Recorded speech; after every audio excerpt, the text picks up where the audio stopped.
Hi friends, welcome to Shainas kitchen. ഇന്ന് ഞാനിവിടെ ഉണ്ടാക്കാൻ പോകുന്നത് ബ്രെഡ് പക്കോടയാണ്. അപ്പോൾ ഇതെങ്ങനെയാണ് ഉണ്ടാക്കാമെന്ന് നമുക്ക് നോക്കാം. ഇതിനായിട്ട് ആദ്യം തന്നെ ഒരു പാൻ ചൂടാക്കാം. അതിലേക്ക് 2 ടീസ്പൂൺ ഓയിൽ ഒഴിച്ച് കൊടുക്കാം.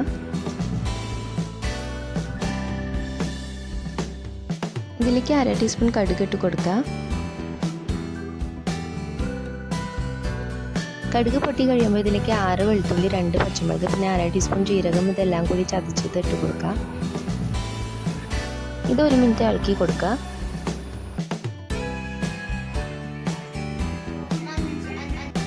ഇതിലേക്ക് 3 ടേബിൾ സ്പൂൺ ചെറുതായി നുറുക്കിയ സവാള ഇട്ട് കൊടുക്കുക.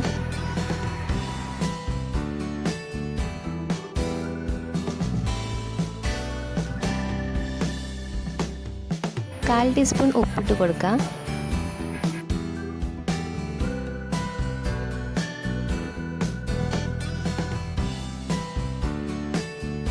ഇതിലേക്ക് 1/4 ടീസ്പൂൺ മഞ്ഞൾപ്പൊടി ഇട്ട് കൊടുക്കുക.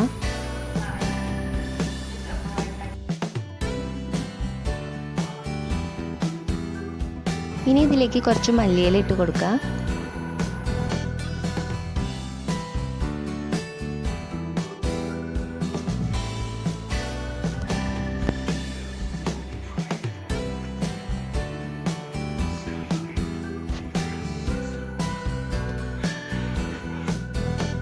രണ്ട് ഉരുളൻകിഴങ്ങ് വേവിച്ചടച്ച ശേഷം അതിലേക്ക് ഈ മിശ്രിതം ഇട്ട് കൊടുക്കാം.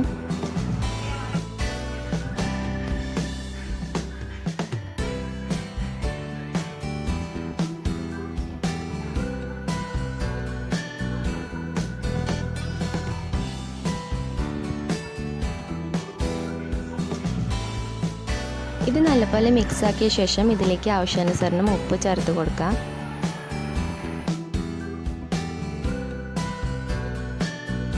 ഇതിലേക്ക് 1 ടീസ്പൂൺ ചെറുനാരങ്ങയുടെ നീര് ചേർക്കാം.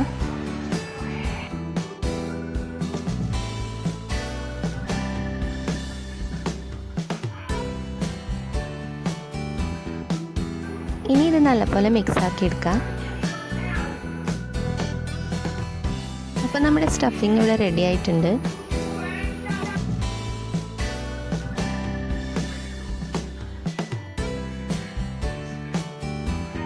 ഇനി കടലമാവിൻ്റെ ബാറ്റർ ഉണ്ടാക്കാനായിട്ട് 1 കപ്പ് കടലമാവ് എടുക്കാം. അതിലേക്ക് 1/4 ടീസ്പൂൺ മഞ്ഞൾപ്പൊടി ഇടാം. 1/2 ടീസ്പൂൺ മുളക് പൊടി ഇടാം. ആവശ്യാനുസരണം ഉപ്പ് ചേർക്കാം. 1 നുള്ളു ബേക്കിംഗ് സോഡ ഇടാം. ഇനി ഇത് നല്ലപോലെ മിക്സ് ആക്കി എടുക്കാം.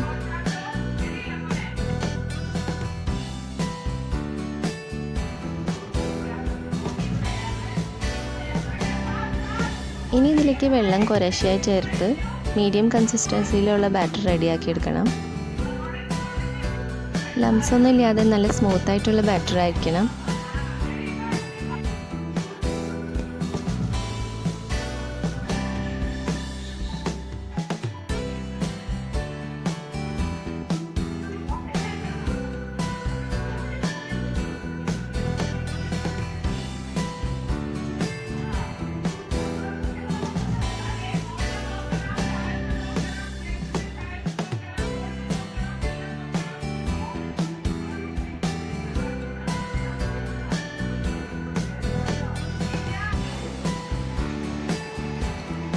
ബാറ്റർ ഇതുപോലെ ഫ്ലോയിങ് കൺസിസ്റ്റൻസിയിലായിരിക്കണം. ബ്രെഡ് പക്കോട ഉണ്ടാക്കാനായിട്ട് 2 ബ്രെഡ് സ്ലൈസ് എടുത്തിട്ട് ഒരു ബ്രെഡിൻ്റെ മുകളിലേക്ക് സ്റ്റഫിങ് വെച്ച് കൊടുക്കാം. ഇത് നല്ലപോലെ സ്പ്രെഡ് ചെയ്ത് കൊടുക്കാം.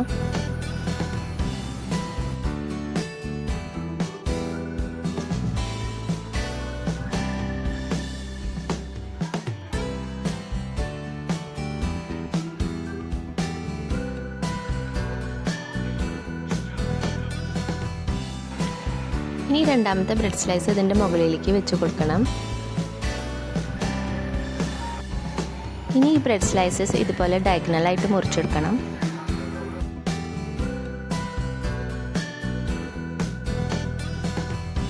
ഈ ബ്രെഡ് സ്ലൈസ് കടലമാവിൻ്റെ ബാറ്ററിൽ നല്ലപോലെ മുക്കിയ ശേഷം ചൂടായ എണ്ണയിലോട്ട് ഇട്ട് കൊടുക്കാം. മീഡിയം ഫ്ലെയിമിൽ വേണം ഇത് വറുത്തെടുക്കാനായിട്ട്. ഇത് തിരിച്ചും മറിച്ചുമിട്ട് 2 സൈഡും ഗോൾഡൻ ബ്രൗൺ ആവുന്ന വരെ വറുത്തെടുക്കാം. ഇപ്പോൾ ഇത് ഗോൾഡൻ ബ്രൗൺ ആയിട്ടുണ്ട്. അപ്പോൾ ഇത് കോരിയെടുക്കാം. അപ്പോൾ വളരെ എളുപ്പത്തിൽ തന്നെ ബ്രെഡ് പക്കോട ഉണ്ടാക്കി നമുക്ക് കുട്ടികൾക്കൊക്കെ ഉണ്ടാക്കി കൊടുക്കാൻ സാധിക്കും. ഇത് കെച്ചപ്പിൻ്റെ കൂടെ കഴിക്കാൻ നല്ല ടേസ്റ്റാണ്. നിങ്ങൾക്ക് എൻ്റെ വീഡിയോ ഇഷ്ടമെങ്കിൽ ലൈക്ക് ചെയ്യുക. പിന്നെ എൻ്റെ ചാനൽ സബ്സ്ക്രൈബ് ചെയ്യാനും ബെൽ ഐക്കൺ ക്ലിക്ക് ചെയ്യാനും മറക്കരുത്. Thank you for watching.